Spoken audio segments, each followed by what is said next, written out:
আল্লাহ বলে, বান্দা শোনো আমি রমজানকে কেমনে সাজাইলাম।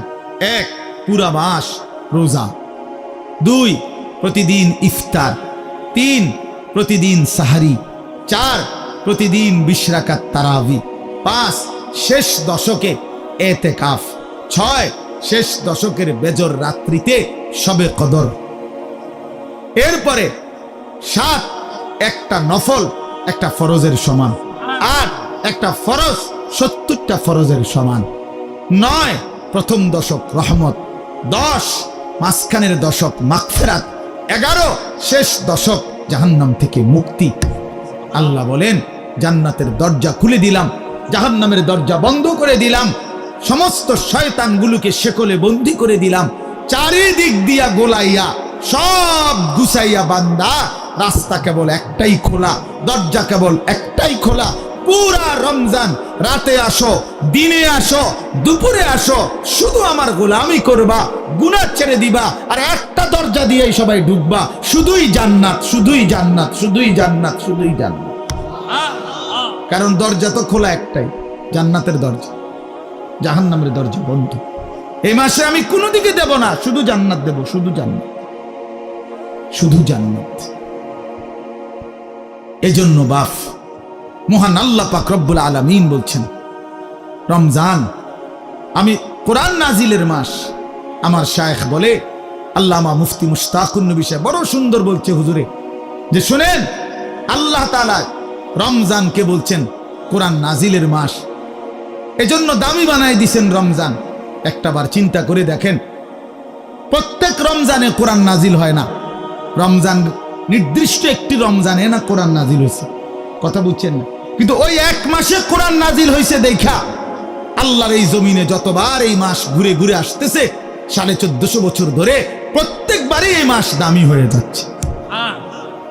একটি রাতে শবে কদর কোরআন নাজিল হয়েছে, ফলে যতবার এই রাতটা ঘুরে ঘুরে আসে প্রত্যেক বছরই এই রাত দামি হয়ে যাচ্ছে। অতএব কোরআনুল কারীম এক রাত্রিতে নাজিল হইছে, এজন্য প্রত্যেকবারই ওই রাত্রি দামি। একটি মাসে নাজিল হইছে, এজন্য প্রত্যেক বছর ওই মাসটা দামি। এজন্য যে ইমানদার কোরআনকে বুকে আগলায় নিছে, কোরআনকে নিজের জীবনে গ্রহণ করে নিছে, রমজানকে আপন করে নিছে, খোদার কসম রব্বে কারীম তাকেও সারা বছর সারা জিন্দেগি দামি বানায় দিছে, দামি বানায়। এজন্য রমজান মাসের নাম কি? রমজান। রমজান উচ্চারণ করেছেন যিনি এই মাসের নাম, তিনি রহমান, আর তিনি নাজিল করেছেন কোরআন। এটা গ্রহণ করেছে যে সে হলো মুসলমান। মাসের নাম রমজান, নাজিল করলেন কোরআন, গ্রহণ করলো মুসলমান। ফামান শাহিদা মিনকুমুশ শাহরা ফালিয়াসুমহু। আল্লাহ বলছেন, হুদাল লিন-নাসি ওয়া বাইয়িনাতিন মিনাল হুদা ওয়াল ফুরকান। আল্লাহ বলছে, বান্দা আমি এমন কোরআন নাজিল করেছি যেই কোরআন গোটা বিশ্ব মানবতার হেদায়েত, এবং সব কথা স্পষ্ট, বাইয়িনাত, কোনো কথা, কোনো শব্দ, কোনো বাক্য, কোনো ব্যাখ্যা বিশ্লেষণ অস্পষ্ট, অগোছালো, অপূর্ণাঙ্গ কোরআনে নাই, সব স্পষ্ট, রাত দিন 24 ঘন্টা। ওয়াল ফুরকান, এবং কোরআনই হচ্ছে, এই শেষ কথাটা মনোযোগ দিয়ে শুনো ভাইয়া, আল্লাহ তাআলা বলছে কোরআন হচ্ছে ফুরকান, সত্য মিথ্যা, ন্যায় অন্যায়, উচিত অনুচিত, হালাল হারাম, জায়েজ না জায়েজ, করণীয় বর্জনীয়র মধ্যে পার্থক্যকারী আল্লাহর কোরআন। এজন্য ভাইয়া বাপ বিশ্বাস করেন, ছেলেরা বাপ তোমাদেরকে বলি ভাইয়া, আল্লাহর কোরআনের জ্ঞান যার নাই, কোরআন যার বুকে নাই, কোরআন যার হাতে নাই, কোরআন যার জবানে নাই, কোরআন যার জিন্দেগিতে নাই, কোরআন যে গ্রহণ করে নাই, আল্লাহর কসম, রব্বে কাবার কসম, সে হালাল হারাম, বৈধ অবৈধ, ন্যায় অন্যায় সে বুঝতে পারে নাই, খুঁজে পায় নাই, তালাশ করে পায়নি। এজন্য কোরআনবিহীন কোনো মানুষ সভ্য হইতে পারে না। কোরআনবিহীন কোনো মানুষ বাংলা বই ন্যায় অন্যায় শিখায় না, অঙ্ক বই ন্যায় অন্যায় শিখায় না, ইংরেজি বই ন্যায় অন্যায় শিখায় না, পদার্থবিজ্ঞান জীববিজ্ঞান ন্যায় অন্যায় শিখায় না, রসায়ন বিজ্ঞান ন্যায় অন্যায় শিখায় না, উচ্চতর গণিত ন্যায় অন্যায় শিখায় না, ডাক্তারি বই ন্যায় অন্যায় শিখায় না, আইনের বই ন্যায় অন্যায় শিখায় না, শুধু আল্লাহর কোরআন ন্যায় এবং অন্যায়, হালাল এবং হারাম, উচিত এবং অনুচিত, বৈধ এবং অবৈধ এটা শিখায়। অতএব কোরআন বঞ্চিত তো সে হালাল হারাম থেকেই বঞ্চিত।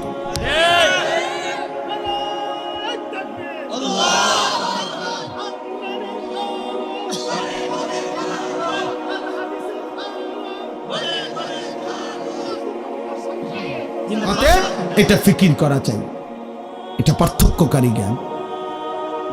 এজন্য আপনাদের সবার কাছে অনুরোধ, নিজের ছেলেকে নিজের মেয়েকে আল্লাহর কোরআন থেকে বঞ্চিত করবেন না। বাচ্চাটাকে দিন শিখান, আল্লাহর কোরআন শিখান। জীবনের সবচেয়ে বড় সম্পদ দিয়ে গেলেন।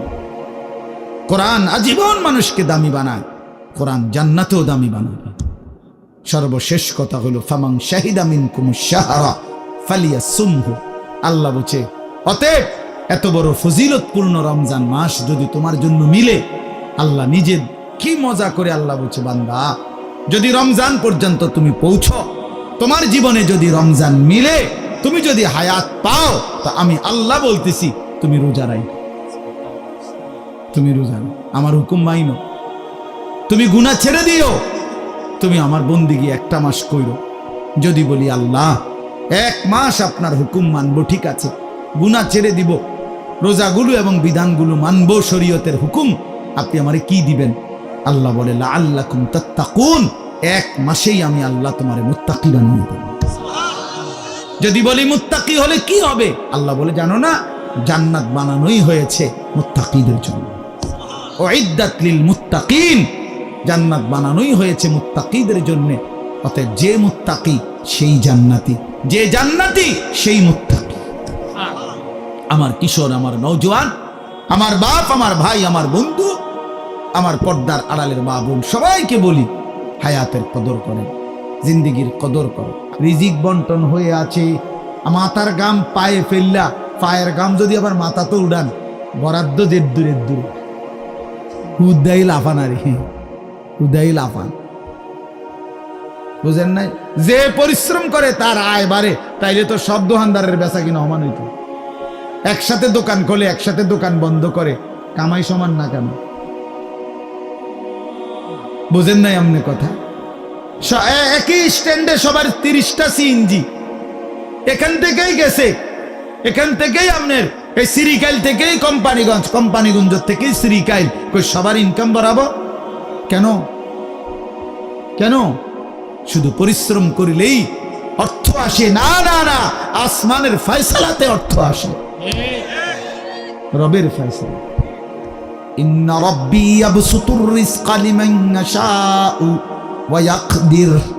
আল্লাহ বলেন আমি যাকে মন চায় তাকে বেশি দেই, যাকে মন চায় তাকে কম দেই না। আমার ফয়সালা, তোমার কি? কমটাও আমার, বেশিটাও আমার, তুমি কি? আল্লাহ তারে বেশি দিলেন কেন, তো তোমারে কম দিলাম কেন? তোমারে যে কম দিলাম এটাই কেন দিলাম, তুমি এটা কও। তোমার কি যোগ্যতা? কোনটা তোমার? আসমান তোমার না জমিন তোমার? শরীর তোমার না দেহ তোমার? বুদ্ধি তোমার না চোখ তোমার না হাত তোমার? তোমার কি তা? কথা বলেন না কেন? তো সবই আমার, আমি যাকে যা মন চাই তাই দেব। তুমি কি? তুমি এনে মতামত দিবার অধিকার আছে নি আমার? তাইলে এই জন্য বাপ, বন্ধু আমার, দোস্ত আমার, সাথী আমার, সবাইরে বলি ভাইয়া জিন্দেগির হিসাব করেন। এটাই আমার মূল বক্তব্য। আর একটু নড়ে চড়ে ঘুরে দাঁড়ান। ছেলেরা, বাপ ফিরে আসো তুমি আল্লাহর দিকে, কোরআনের দিকে, নামাজের দিকে, সেজদার দিকে। এই কপাল পৃথিবীর কোনো কামাইতে লাগে না। খেয়াল করে দেখেন, উপার্জনের পৃথিবীতে মানুষ দেশে থাকুক আর বিদেশ থাকুক, চাকরি করুক আর ব্যবসায়ী করুক, ক্ষেত খামারে কাম করুক আর দিন মজুরি করুক, মাড়ি কাটুক আর যাই করুক, কপাল কোনো কামে লাগায় না। বুঝো না হিসাব? কপাল কি লাগায় না? কোন কাজে লাগায় না। কপাল শুধুই সেজদার জন্য, কপাল শুধুই সেজদার জন্য, শুধুই সেজদার, কপাল শুধুই সেজদার জন্য। কিসের জন্য? আল্লাহ বলছেন এটা বানাইছি সেজদার জন্য। এই জন্য যে কপালে সেজদা নাই, আল্লাহ যেন বলেছে যে ওই মানুষের বাচ্চা না, ওই জানোয়ার। জানোয়ার। এজন্য দোস্ত, কেন নামাজ পড়ো না? কেন সেজদা করো না? কেন আল্লাহকে ডাকো না? মাদেরকে জিজ্ঞেস করেন, বোনদেরকে জিজ্ঞাসা করেন, কেন আল্লাহর হুকুম প্রতিনিয়ত লঙ্ঘন করছে? কেন বোনেরা বেপর্দা? কেন মায়েরা বেপর্দা? মাকে বলেন, বোনকে বলেন, জিজ্ঞেস করেন নিজের বিবিকে, রাস্তার এই পুরুষদেরকে তোমার শরীর যৌবন দেখাইয়া কি অর্জন হয়েছে বলো? কয় টাকা কামাই হয়েছে? দুনিয়ারে বা কি পাইলা? আখিরাতের বা কি পাইলা? তোমরা একটা ছেলে বলো, বাবা, নারী আর ছবি আর উলঙ্গ দৃশ্য দেখে দুনিয়ার কি পাইলা আর আখিরাতের কি পাইলা? আখিরাত তো কিছুই নাই, দুনিয়াও তো কিছু নাই। শরীর যৌবন, নিজের সক্ষমতা নষ্ট করা ছাড়া আর কি? আর কি ভাইয়া? এই জন্য আমি অনুরোধ করছি আপনাদের কাছে, আমরা যদি প্রত্যেকেই ভাবি আমরা ইমানদার, আমরা মুসলমান, আমাদের জিন্দেগি আখিরাত, আর এই আখিরাতের সবচেয়ে বড় ফিকির যদি আমার বিবেকে ঢুকে যে আসলে আমার জীবন আখিরাতের জন্য, আমারে আল্লাহ বানাইছেন আখিরাতের জন্য। জান্নাতের দরজা খোলা, জাহান্নামের দরজা বন্ধ, রহমতের দুয়ার খোলা, শয়তানকে শেকলে বন্ধি। আল্লাহর নবী বলছে একটা নফল একটা ফরজের সমান, একটা ফরজ 70টা ফরজের সমান। শুরুটা রহমত, মধ্যখানটা মাগফিরাত, শেষটা নাজাত। এক একটা নেকি বাড়তে বাড়তে আল্লাহ তাআলা নিজের হাতে নেকি ফেরেশতাকে দিয়ে না লিখিয়ে নিজে লেখেন। এত কথা, এত কথা, এত কথা, এত ফজিলত, এত কিছু নবীজি বললেন আমার বাপ আমার ভাই। এরপরেও যে ব্যক্তি রমজানের কদর করলো না, তার উপরে আল্লাহর লানত, ফেরেশতার লানত, মুহাম্মদুর রাসূলুল্লাহর লানত। তরুফে খোদার গজব, তরুফে খোদার লানত। হ্যাঁ, এটা আমি বলি না, এটা জিব্রাইল বলে গেছেন। কি? জিব্রাইল নবীজির কাছে রমজানের লাস্টে আইয়া বলছে, নবী, এত বড় রমজান, আপনার এত কাকুতি মিনতি, আপনার এতগুলো ফজিলতের কথা শোনার পরেও আপনার যেই নাফরমান উম্মত রমজানকে কদর করলো না, তার উপরে আল্লাহর লানত, আমি জিব্রাইলের লানত, ফেরেশতার লানত। নবী বলছে আমিন। হ্যাঁ জিব্রাইল, আমি তো বদদুয়া দিতে চাচ্ছিলাম না, আমি অভিশাপ দিতে চাচ্ছিলাম না, কিন্তু আজকে আমি রাসূলও আর সহ্য করতে পারলাম না এমন নাফরমান উম্মতের উপরে আমি মুহাম্মদেরও লানত। আমিন, আমিও মেনে নিলাম। যা যা বেঈমান, যা তুই মোবাইলে তুই, যা তুই নারী নিয়ে থাক, তুই সুদের আড্ডা, ঘুষের আড্ডা, যা তুই বিড়ির আড্ডাতে থাক, যা, ঠিক আছে, তুই জীবন এভাবেই শেষ কর, যা না ফোন, ঠিক আছে, দুনিয়াই তো ভোগ করবি না তো 60 বছর 70 বছর। এরপরে আবু জেহেল দুনিয়াতে মাটির উপরে মাতবুরি করছে কতদিন, মাটির নিচে পড়ে আছে আজ কতদিন? এই মিয়া বলেন না কেন? ফেরাউন মাটির উপরে ছিল কতদিন, আজ মাটির নিচে কতদিন? নমরুদ মাটির উপরে ছিল কতদিন, মাটির নিচে কতদিন? মাহে রমজানের যখন চাঁদ উঠে, আল্লাহ নবী সাল্লাল্লাহু আলাইহি ওয়াসাল্লাম বলেন, ফেরেশতা ডেকে ডেকে বলে, ইয়া বাগিয়াল খাইরে আকবিল, হে নেক কাজের আগ্রহীরা এগিয়ে আসো, ওয়া ইয়া বাগিয়াশ শাররি আকসির, হে মন্দ গুনাহের কাজের আগ্রহীরা এবার তো থামো। এটা রমজান। মদখোর এবার থামো, নেশাখোর এবার থামো, জুয়ারি এবার থামো, সুদখোর থামো না এবার। বেপর্দা মা, এই মা অটোতে উঠো না, সিএনজিতে উঠো না, ওই বাজারে যাইও না মা, এটা রমজান। জুতা, শাড়ি, প্যান্ট, গহনা, অলংকার অন্য মাসে কিনো, এই মাসে যাইও না, এটা রমজান, এটা রমজান। থামো তো যুবক ভাই, মোবাইল টিপো না। আহ, ওই দেখেন পিছনে অনেক ছেলে কথা বলে, হায় অপদার্থ জিন্দেগি। কে বলবে, কাকে বলবে, কাকে ফিরাবে, কে ফিরাবে? একজনে কি আর সম্ভব? বাবাদের কোনো হাল ছেড়ে দিছে, মারা হাল ছেড়ে দিছে, অভিভাবকরা হাল ছেড়ে দিছে, সন্তানের পতন দেখতেছে, অধপতন, চুল, চেহারা, আপন ঘরে ঘুমায়া, মা বাপ জীবিত, কোনোদিন এক ওয়াক্ত নামাজ পড়ে না, ফজরের নামাজ পড়ে না, সারা রাত মোবাইলে উলঙ্গ ছবি দেখে ব্যর্থ মা বাপ তাকায়া তাকায়া নিজ সন্তানের এই ধস দেখতেছে। আফসোসের ব্যাপার, আফসোসের। আপন স্বামী নিজের ব্যর্থতার কারণে নিজের স্ত্রীর বেপরদিকে দেখতেছে, কিছুই করতে পারতেছে না, মনে হয় যেন সে ব্যর্থ কাপুরুষ। বউটা ডেলি বেডি বাজারে যায়, মার্কেটে যায়, রঙ্গরসে হাসে, কথা কয়, টাইট কাপড় পরা, বোরখা নামের একটা টাইট জামা পরে রাখছে, লাল নীল হলুদ কমলা বেগুনি। স্বামী বেচারা অপদার্থের মতো, অসহায়ের মতো তাকায় আছে।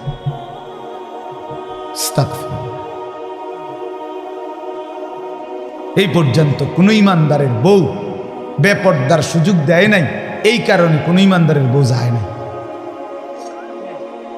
কাপুরুষের বউ যায়।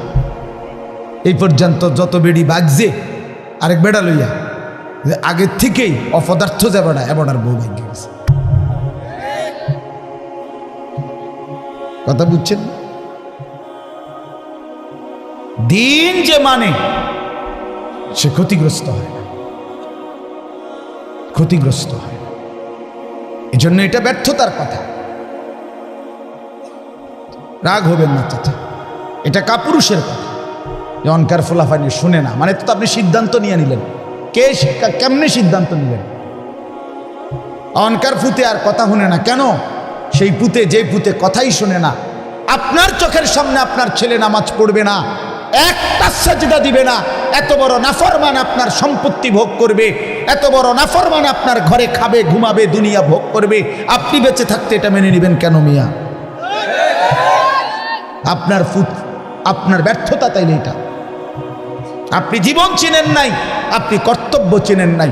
কর্তব্য তো আল্লাহ বলে দিছে, ওয়া'মুর আহলাকা বিসসালাহ, তোমার স্ত্রী সন্তান পরিবারকে নামাজের আদেশ করো, ওয়াসতাবির আলাইহা, পরিবারকে নামাজের আদেশের সাথে সাথে নিজেও নামাজের উপরে মজবুত থাকো। কথা তো ছিল এই। আপনার জিম্মাদারি কি ছিল?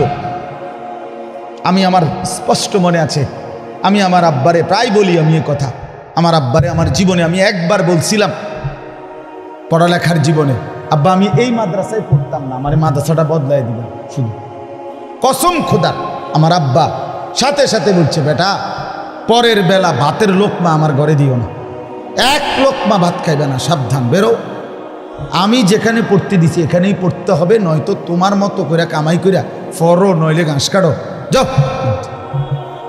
আমি কানতে কানতে চলে গেছি মাদ্রাসায়। বুঝছি এই বাপ শক্ত বাপ, এই বাপ আসলে ভাত খাইতে দিব না। বাবার সেই কঠোর শাসন, আমার বিশ্বাস আল্লাহ তাআলা আপনাদের সামনে বসবার তৌফিক দিয়েছে।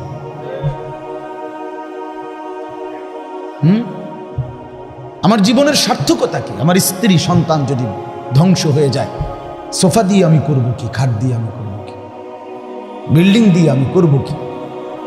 বলেন কি করব? আমার জীবনটা কি? রাহিমাল্লাহু ওয়ালিদান আ'আনা ওয়ালাদাহু আলা বিররি, নবী সাল্লাল্লাহু আলাইহি ওয়াসাল্লাম বলেন, আল্লাহ তাআলা ওই মা বাবার উপরে দয়া করে যে তাদের সন্তানদেরকে নেক কাজে সাহায্য করে। নবী সাল্লাল্লাহু আলাইহি ওয়াসাল্লাম বলেন, মা নাহালা ওয়ালিদুন ওয়ালাদাহু মিন নুহলিন মিন আদাবিন হাসান, কোন মা বাপ তাদের সন্তানকে সবচেয়ে বড় যা কিছু উপঢৌকন এই পৃথিবীতে দিয়ে যায়, সেটা কি? সবচেয়ে বড় কোনটা? নবীজি বলছে আদাবুন হাসান, উত্তম আখলাক, উত্তম দিন, উত্তম আদব। এটা যারা শিখিয়ে গেল তারাই তাদের সন্তানকে সর্বশ্রেষ্ঠ নিয়ামত দিয়ে গেল। রাসূলুল্লাহ সাল্লাল্লাহু আলাইহি ওয়াসাল্লাম বলেন, নবীজি বলছে, এক সাহাবী জিজ্ঞেস করছে, ইয়া রাসূলুল্লাহ মা হাক্কুল ওয়ালাদ, সন্তানের হক কি? আলাল ওয়ালিদ, পিতামাতার উপরে। নবীজি বলছেন, আন ইউহসিনা ইসমাহু ওয়া ইউহসিনা আদাবাহু। নবীজি বলছে তার প্রথম হক দুইটা, তার জন্মের পরে তার একটি সুন্দর নাম রাখা, আরেকটা হক তাকে উত্তম আদব, উত্তম আখলাক শিখায় দেয়।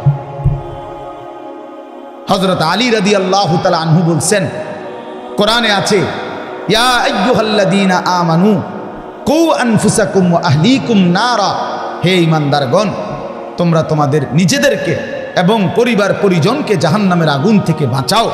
এটা আপনারা শুনছেন না কথা? এটা তো হযরত আলী এই আয়াতের তাফসিরে বলছে পরিবারকে জাহান্নামের আগুন থেকে বাঁচাও কিভাবে। তো হযরত আলী বলছে, আল্লিমুহুম ওয়া আদ্দিবুহুম, তোমরা তোমাদের পরিবারের সদস্যদেরকে কোরআন সুন্নাহর ইলম শিখাও এবং কোরআন সুন্নাহর আদব আখলাক শিখাও, তাইলেই জাহান্নামের আগুন থেকে বাঁচাও। যেই মা বাপ, সাফ কথা, আপনারা যারা আপনাদের ছেলে মেয়েকে ছোট্টবেলায় আল্লাহর কোরআন রসুলের সুন্নাহ থেকে বঞ্চিত করেছেন, কসম খুদার, মনে রাখেন হাসরের ময়দানে চূড়ান্তভাবে লাঞ্ছিত হবেন, বেইজ্জতি হবেন, কোটি কোটি হাসরের মানুষের সামনে অপদস্থ হবেন। কার হাতে? কার হাতে লাঞ্ছিত হবেন? আপনার ছেলেটার হাতে, আপনার মেয়েটার হাতে, অন্য কারো বেড়াইতে রাতে না, আমনের ফুতের হাতে। আমনের ফুত, আমনের জি, যাকে আপনি দিন শিখান নাই, নামাজ শিখান নাই, বঞ্চিত করেছেন কোরআন সুন্নাহ থেকে, সে সেদিন আল্লাহর কাছে বলবে, আল্লাহ আজ আমি মা বাপকে বেইজ্জতি করি, ওরা আমারে বরবাদ করে দিছে, আজ আমি জাহান্নামী হলাম ওদের খামখেয়ালির কারণে। 7 বছর বয়সে আল্লাহ আমি কিছুই বুঝতাম না, 6 বছর বয়সে আমি অবুঝ ছিলাম। সেদিন যদি তারা মজবুত সিদ্ধান্ত নিত আমাকে দিন শেখাবে, তাহলে আমার এই ভুল হতো। রব্বানা গালাবাত আলাইনা শিকওয়াতুনা, কোরআনে আছে, জাহান্নামী জাহান্নামের ভীষণ আগুনে উথাল পাতাল ঢেউ খাবে, আর আল্লাহকে বলবে, আল্লাহ আমার এই কপাল মন্দ, আমি দুর্ভাগা কপাল নিয়ে আসছি, আল্লাহ আমার কপালটা মন্দ, আমি করলামটা কি? এত সুন্দর হায়াত কি করলাম, কিভাবে নষ্ট করে দিলাম? অকুন্না কওমান দাল্লিন। আর জাহান্নামী বলবে, আল্লাহ আমি এক পথভ্রষ্ট গ্রুপের, সম্প্রদায়ের এক পথভ্রষ্ট গ্রুপ, নাফরমান গ্রুপের অন্তর্ভুক্ত ছিল। আমি যাদের সাথে চলতাম ফিরতাম, ওরা বিড়ি খাইতো, মদ খাইতো, গাঁজা খাইতো, সুদ খাইতো, ঘুষ খাইতো, কথায় কথায় গাইল লাইতো, নারীর ছবি, নাচ গান, নর্তকীর ছবি, উলঙ্গ দৃশ্য দেখত। আল্লাহ আমি ভালো মানুষ পাই নাই, কোনোদিন একটা ভালো মানুষের ছোঁয়া পাই নাই, ফলে আজ আমি ধ্বংস হয়ে গেছি। উত্তম সঙ্গী অনেক বড় নিয়ামত। আমার ড্রাইভার আমার এই সারা জীবন, যে 5 বছর সে আমার গাড়ি চালায়, আমি যতবার তারে চলার পথে নামাজের কথা মনে করাইছি, আমার চাইতে কমপক্ষে 1000 বার বেশি সে আমারে মনে করেছে। ঠিক এই 5 ওয়াক্ত নামাজের জন্য তার খেয়াল জামাত ধরার প্রতি আমার চাইতে 100 গুণ বেশি, 100 গুণ বেশি। আলহামদুলিল্লাহ, আল্লাহর দয়া, আল্লাহর দয়া। আমি তো মনে করি আল্লাহ পাকের মেহেরবানি, এই বছর এই যে আগামী শুক্রবার আমার উমরার ফ্লাইট, সেও যাবে আমার সাথে। বলছে আমি কেমনে যাবো, আমি কেমনে যাবেন চাইবেন, কেমনে যাবেন আল্লাহ ব্যবস্থা করবে, সে যাবে ইনশাআল্লাহ, তারও ফ্লাইট আমার সাথে, আমার শায়েখের সাথে। এই জন্য বললাম, জাহান্নামী বলবে, আল্লাহ আমি ভালো মানুষ পাইনি। যুবক ছেলেরা আফসোস করবে এই অসৎ বন্ধুর জন্য, যে তোমারে নারীর ছবি, নাচ গান আর বিকৃত হাসি দিয়ে নষ্ট করে দিছে, তোমারে কোনো মেয়ের সাথে লাইন করাই দিছে, তোমারে কোনো জুয়ার আড্ডায় শিখাই দিছে, তোমারে কোনো মদের আড্ডায় নিয়ে দিছে। মাথা নোয়াইও না, মাথা নোয়াইলে কি লাভ হবে? আমার থেকে বাঁচে গেলে তো লাভ নেই, আল্লাহর থেকে বাঁচবে কিভাবে সেটা ভেবে দেখো। আমি তো এমনিই চলে যাব, একটু পরে আমি চলে যাব না, আপনারা আপনাদের পথে চলে যাবেন না, তো কে কার কাছে আটবে? কিন্তু আল্লাহর কাছে। এই জন্য আজকে রমজান সামনেই, আমরা সবাই মিলে নিয়ত করি আমরা বদলাবো ইনশাআল্লাহ। মান লাম ইয়াদা কাওলা যুর ওয়াল আমালা বিহি ফালাইসা লিল্লাহি হাজাতুন আন ইয়াদা তাআমাহু ওয়া শারাবাহু। নবী সাল্লাল্লাহু আলাইহি ওয়াসাল্লাম বলেন, যে ব্যক্তি রমজান পেল, রোজা রাখলো, অথচ মিথ্যা কথা, মিথ্যা আচরণ, অন্যায়, অশ্লীলতা, চুরি, ডাকাতি, গুনাহের আচরণ ছাড়তে পারল না, রাসূল বলেন, হায় নাফরমান, তোমার এই খাদ্য আর পানীয় থেকে বিরত থাকার কোনো প্রয়োজন আল্লাহর কাছে নাই। আল্লাহ ভাতের অভাবে পানির অভাবে তোমারে রোজা রাখতে বলে নাই, তোমারে জান্নাত দেওয়ার জন্য রোজা রাখতে বলছে। তোমারে বলছে লাআল্লাকুম তাত্তাকুন, তোমারে বলছে আমি মুত্তাকি বানাবো বান্দা তোকে, তোর ঈমান আমি নিলাম বান্দা। ইয়া আইয়ুহাল্লাযীনা আমানু, হে ঈমানদারগণ, মানে হলো বান্দা আমি তোমার ঈমান নিলাম, এবার আমি তোমাকে তাকওয়া দেব লাআল্লাকুম তাত্তাকুন। তাইলে মাঝখানে একটা মাস সময় নিলাম, ঈমান তোমার গ্রহণ করলাম, তাকওয়া তোমাকে দেব। ঈমান আর তাকওয়া হবে, তোমার ঠিকানা হবে সরাসরি জান্নাত। যে মুত্তাকি সে জান্নাত, যে মুত্তাকি সে কি? উইদ্দাত লিল মুত্তাকিন, আল্লাহ বলছে জান্নাত বানানোই হয়েছে মুত্তাকিদের জন্য। আল্লাহ বলে আমি একটা মাস সময় নিলাম, 30টা দিন বান্দা গুনাহ ছেড়ে দাও, আমার ইবাদতে ডুবে যাও, লেগে যাও। 30 দিনের মাথায় আমি তোমারে মুত্তাকি বানাবো, জান্নাতি বানাবো। ঈমান তোমার পাসপোর্ট, তাকওয়া তোমার ভিসা। পাসপোর্ট নিলাম রোজার আগে, ঈমান নিলাম। একটা মাস রোজার মাস, গুনাহ থেকে বাঁচবা, ইবাদতে লাগবা। 30 দিনের মাথায় আমি আল্লাহ ঈমানের পাসপোর্টে তাকওয়ার ভিসা লাগায় দেব, জান্নাতের ফ্লাইট উঠায় দেব। ঈদের দিন ফ্লাইট। ফ্লাইট কোন দিন? ঈদের দিন। ঈদের দিন ফ্লাইট, 1 মাসে ফ্লাইট।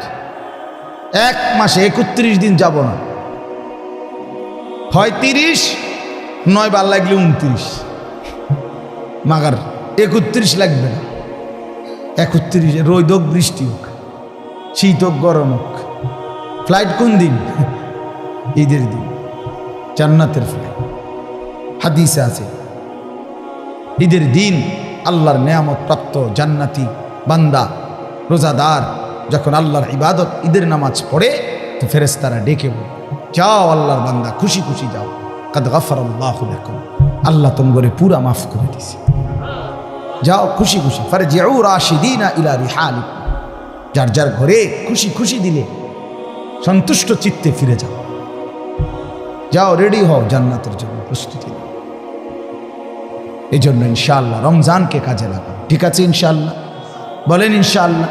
দেখেন আল্লাহ স্পষ্ট বলছে 5টা আয়াতে, কোরআনুল কারীমের সূরা বাকারার 183 নম্বর আয়াত থেকে 187, 5টি আয়াতে রোজার কথা, রমজানের কথা বিস্তারিত বলছে। বলে আল্লাহ লাস্ট বলছে কাযালিকা ইউবায়্যিনুল্লাহু আয়াতিহি লিন-নাস, আল্লাহ বলে বন্ধু আমি এভাবেই পরিষ্কার করে আমার বান্দাদের জন্য আমার আয়াত, আমার বিধান, আমার কথা স্পষ্ট করে বলে দিলাম, লাআল্লাহুম ইয়াত্তাকুন, যেন সকলেই মুত্তাকি হতে পারে, জান্নাতি হতে পারে। এটা হলো 187 নম্বর আয়াত। কথা শেষ করছে কথা আল্লাহ বলছে, আল্লাহ বলছে বান্দা আমি সবচেয়ে কমাইছি, সবচেয়ে সহজ করছি, সবচেয়ে ছোট করে আনছি রোজা শুধু তোমাদের জন্য। আখিরি নবীর উম্মত তোমরা, আমার আখিরি বন্ধুর উম্মত, তোমাদের জন্য আমি সবচেয়ে সহজ করছি রোজা। পূর্ববর্তী জাতির, যারা পূর্ববর্তী জাতি, তাদের রোজার নিয়ম কানুন, রোজা ছিল সবার, কিন্তু নিয়ম কানুনের মধ্যে বিপরীত ছিল। বিশেষ করে আমাদের নবী সাল্লাল্লাহু আলাইহি সাল্লামের সাহাবায়ে কেরামের আমলে তাফসীরে আছে স্পষ্ট, ওলামায়ে কেরাম জানে যখন রোজা ফরজ হয়েছে, মজার কথা শুনে, যখন রোজা শুরু হয়েছে সাহাবীদের জামানা, তখন রোজা কেমনে রাখত? নিয়ম ছিল সন্ধ্যাবেলায় ইফতার করার পরে, ইফতার করে না সূর্য ডুবলে, তো এই সময় ইফতার করার পরে এই বাকি যে রাতটা, এই রাতে যতক্ষণ সজাগ থাকবে প্রথম, এতক্ষণই খানা দানা, স্ত্রী মিলন এগুলো করতে পারবে। কিন্তু যদি ঘুমাইয়া যায় 10 মিনিটের লাগবে, 1 মিনিটের লাগবে, শুইয়া লাইলে চোখ বন্ধ, ঘুমা এসে গেলে পরের দিনের রোজা শুরু। হ্যাঁ, এটাই বিধান। নবীজির জামানায়, সাহাবীদের জামানায় প্রথম শুরু হয়েছিল এবার রোজার বিধান ছিল এবার। এরপরে ঘুমের থেকে উঠা আর খানার সিস্টেম। এক সাহাবী হযরত কাইস ইবনে সারমা আনসারী সাহাবী, উনি এরকম সারাদিন রোজা রাখছে, রাইখা সন্ধ্যাবেলা ইফতারের টাইমে ঘরে আসছে, স্ত্রীকে বলছে ইফতার কিছু আছে কি? স্ত্রী বলছে কিছুই নাই ঘরে, আপনি একটু অপেক্ষা করেন, বসেন, আমি পাশের বাড়ির থেকে কিছু খাবার বা কিছু নিয়ে আসি। স্ত্রী গেছে পাশের ঘরে, কিছুটা তাদের কাছ থেকে খাবার ধার নিয়ে ঘরে আসছে। আইসা দেখে ওনার স্বামী সারাদিন ক্লান্তিতে মেহনত করে আসছে, একটু কাইত হয়েছিল, ঘুমায় আসছে। এখন স্ত্রী তো ঘুম থেকে জাগায় বলতেছি ইন্নালিল্লাহ, আপনার তো রোজা শুরু হয়ে গেছে। বলছে হ্যাঁ, আমি আর কি করবো এখন, তার কিছুই খাইতে পারে না। তো আজকের সারাদিন উপাস, সারা রাত উপাস, পরের দিন দুপুরবেলা এই সাহাবী বেহুশ হয়ে গেছে, আর উঠতে পারতেছে না। কেন? লাগাতার এই কষ্ট। কথা বুঝছি কি? এখান দিয়ে 12, হেন দিয়ে 12, 24 ঘন্টা, আরো ওখান দিয়ে ধরেন আপনি 6-7 ঘন্টা, প্রায় 30-32 ঘন্টা পরে উনি কি হয়ে গেছে? বেহুশ হয়ে গেছে। নবী সাল্লাল্লাহু আলাইহি ওয়াসাল্লামের কাছে জানানো হয়েছে। আরেক সাহাবী রাত্রিবেলা ঘুম থেকে উঠে বেখেয়ালে ওনার স্ত্রীর সাথে মিলিত হয়েছে। তো ওনারও বড় ক্ষতি হইল, কারণ রোজা তো শুরু হয়ে গেছে। এই দুইজনের দুই বিষয়ের কারণে আল্লাহ তাআলা বলছেন, বন্ধু ঠিক আছে, চলেন আরো কম,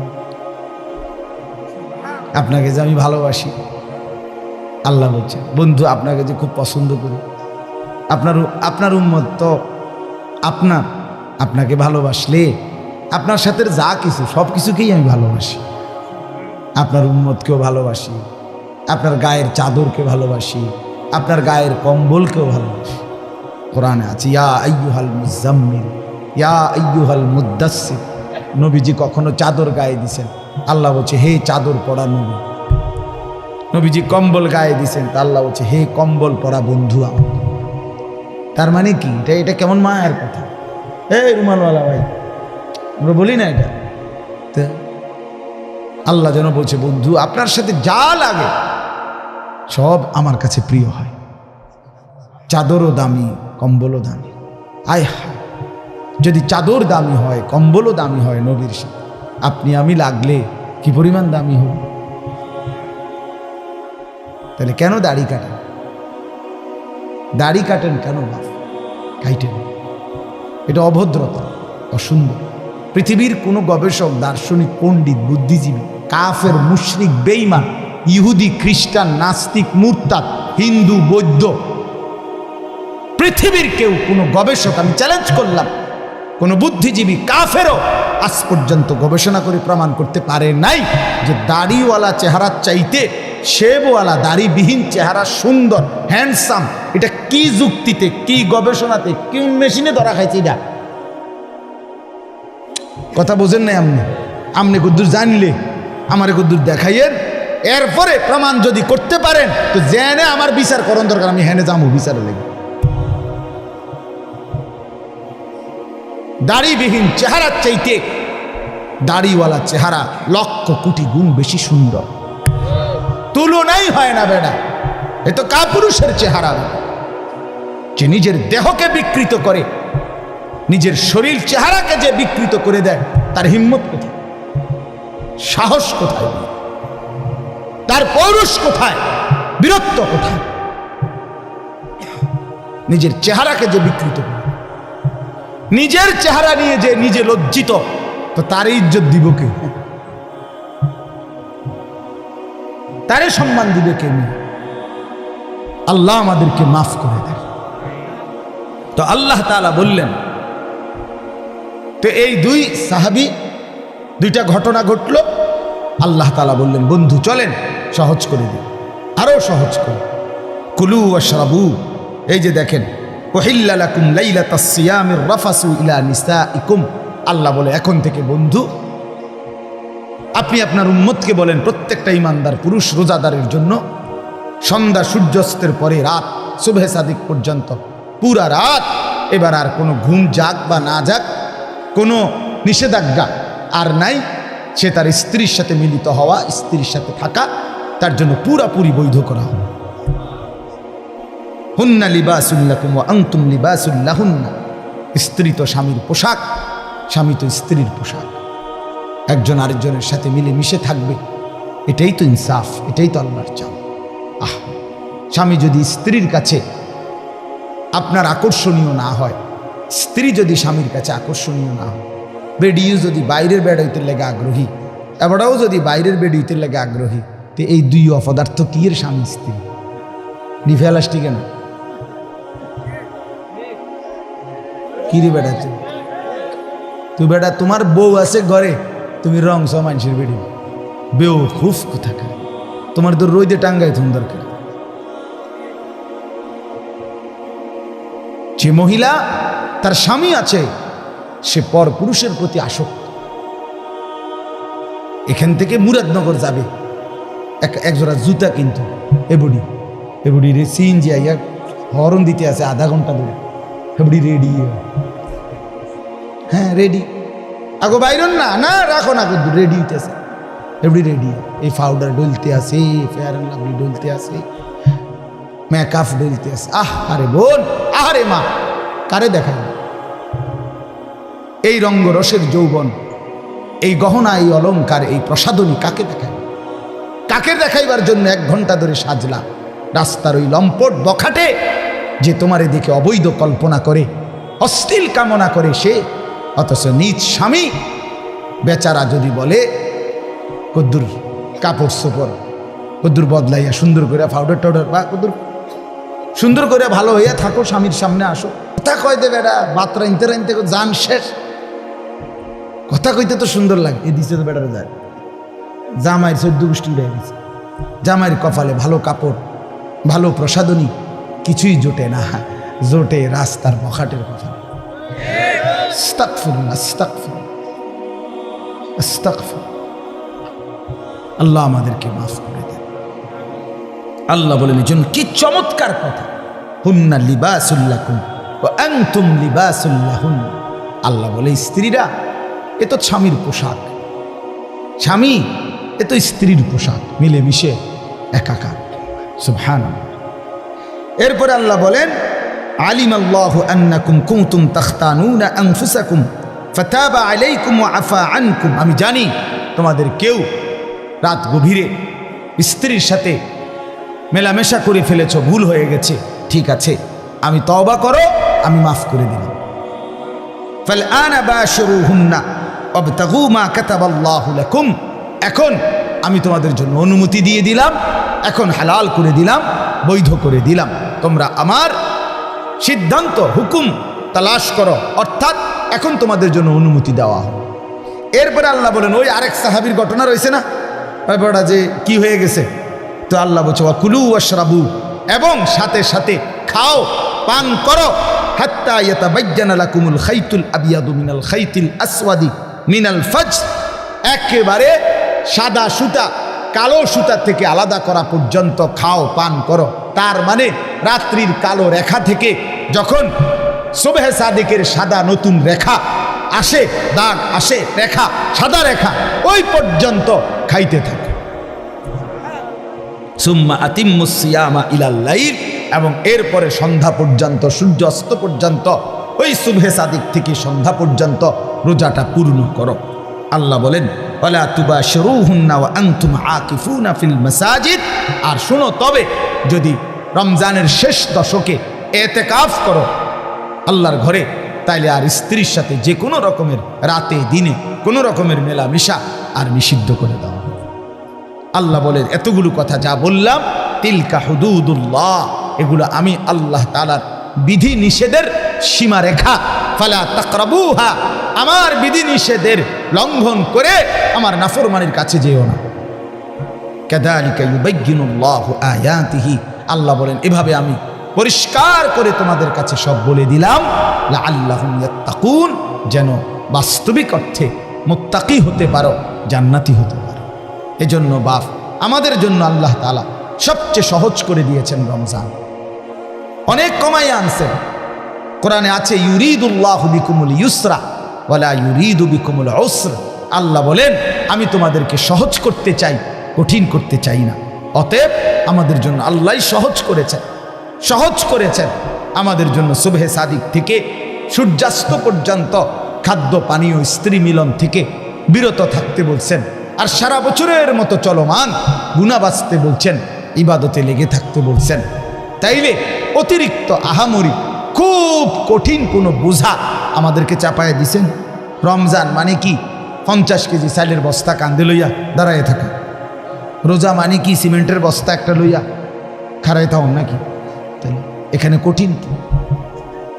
এটুকু রোজা যদি আমরা পালন করতে না পারি, এত বড় সুযোগ, জান্নাতের দরজা খোলা, জাহান্নামের দরজা বন্ধ, রহমতের দুয়ার খোলা, শয়তানকে শেকলে বন্ধি। আল্লাহর নবী বলছে একটা নফল একটা ফরজের সমান, একটা ফরজ 70টা ফরজের সমান। শুরুটা রহমত, মধ্যখানটা মাগফিরাত, শেষটা নাজাত। এক একটা নেকি বাড়তে বাড়তে আল্লাহ তাআলা নিজের হাতে নেকি ফেরেশতাকে দিয়ে না লিখিয়ে নিজে লেখেন। এত কথা এত কথা এত কথা, এত ফজিলত, এত কিছু নবীজি বললেন আমার বাপ আমার ভাই।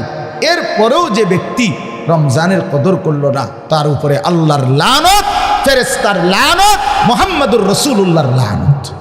তোর রূপে খোদার গজব পড়বে, তোর রূপে খোদার লানত পড়বে। হ্যাঁ, এটা আমি বলিনি, এটা জিব্রাইল বলে গেছেন। কি জিব্রাইল বলছে নবীজির কাছে রমজানের লাস্টে আইয়া বলছে, নবী এত বড় রমজান, আপনার এত কাকুতি মিনতি, আপনার এতগুলো ফজিলতের কথা শোনার পরেও আপনার যেই নাফরমান উম্মত রমজানকে কদর করলো না, তার উপরে আল্লাহর লানত, আমি জিব্রাইলের লানত, ফেরেশতার লানত। নবী বলছে আমিন।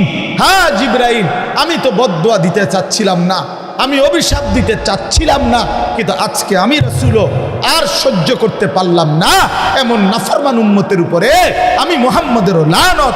আমিন, আমিও মেনে নিলাম। যা যা বেঈমান, যা তুই মোবাইলে টিপ, যা তুই নারী নিয়ে থাক, তুই সুদের আড্ডা ঘুষের আড্ডা, যা তুই বিড়ির আড্ডাতেই থাক, যা, ঠিক আছে, তুই জীবন এভাবেই শেষ কর, যা না ফরমান, ঠিক আছে, দুনিয়াই তো ভোগ করবি না তো 60 বছর 70 বছর। এরপরে আবু জেহেল দুনিয়াতে মাটির উপরে মাতবরি করছে কতদিন, মাটির নিচে পড়ে আছে আজ কতদিন? এই মিয়া বলেন না কেন? ফেরাউন মাটির উপরে ছিল কতদিন, আজ মাটির নিচে কতদিন? নমরুদ মাটির উপরে ছিল কতদিন, মাটির নিচে কতদিন? নূহ আলাইহিস সালামের উম্মত মাটির উপরে অহংকার করছে কতদিন, মাটির নিচে পড়ে আছে আজ কতদিন? এজন্য এটা হিসাব করে ভাবতে শিখে। ছেলেরা তোমাদেরকেও বললাম, একটা ছেলেও যদি বোঝে আলহামদুলিল্লাহ, না বুঝলেও আমাদের কোনো হতাশা নাই, কারণ ফেরিওয়ালার কোনো হতাশা নাই। ফেরিওয়ালা তার পণ্য বিক্রি হোক বা না হোক, সে ফেরি করতেই থাকে, ফেরিওয়ালা বলতেই থাকে। ফেরিওয়ালা তার পণ্যের নাম ঘোষণা দিতে বিরতি দেয় না, সে বলতেই থাকে বালতি বালতি, মানে যেটা তার মাল বেচবে ওইটা সে বলতে। সে জানে তার প্রতি ডাকে কাস্টমার আসে না, আসে, কিন্তু সে তবুও যে জানে যদি 200 বার ডাকার পরে একটা কাস্টমার আসে। এজন্য ফেরিওয়ালা হতাশ হয়। এই জন্য আল্লাহর পথে যারা ডাকে তাদের কোনো হতাশা নেই, তারা ফেরিওয়ালা, বলতেই আছে বলতেই আছে। আল্লাহ তাআলা আপনাদেরকে তৌফিক দেন, কবুল করেন। এই মাদ্রাসা মসজিদ আল্লাহ তাআলা যেন কবুল করেন। আপনাদের কাছে বিনীত অনুরোধ, রমজানকে কাজে লাগান, বলেন ইনশাআল্লাহ। আল্লাহর ঘর তাওয়াফের জন্য, আল্লাহর ঘর জিয়ারতের নিয়ত করেন। রমজানের শেষ 10 দিন এতেকাফের নিয়ত করেন।